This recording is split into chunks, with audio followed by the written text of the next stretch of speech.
സാധാരണ എഞ്ചിനീയറായ ആദി തന്റെ പ്രിയപ്പെട്ട അമ്മാവൻ ഒരു ദുരൂഹ അപകടത്തിൽ മരിച്ചതോടെയാണ് ഒരു നൂറ്റാണ്ടുകൾ പഴക്കമുള്ള രഹസ്യത്തിലേക്ക് വലിച്ചിഴക്കപ്പെടുന്നത്.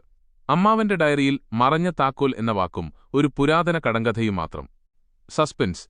ആ താക്കോൽ ഒളിപ്പിച്ച കോഡ് തേടി ആദി പുറപ്പെടുമ്പോൾ അയാളെ പിന്തുടർന്ന് നിഗൂഢനായ കോടീശ്വരൻ വിക്രമെത്തുന്നു. വിക്രമിന്റെ ലക്ഷ്യം താക്കോൽ ഉപയോഗിച്ച് പുരാതന ലൈബ്രറിയിലെ ഭൂതകാലത്തിന്റെ വാതിൽ തുറന്ന് ലോകത്തിന് ഭീഷണിയാകുന്ന ഒരു അമൂല്യശക്തി കൈക്കലാക്കുക എന്നതാണ്. ത്രില്ലർ.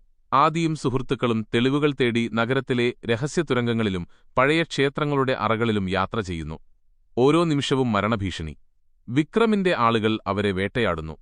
പാരമ്യം. ലൈബ്രറിയുടെ രഹസ്യ അറയിൽ ആദിയും വിക്രവും മുഖാമുഖം.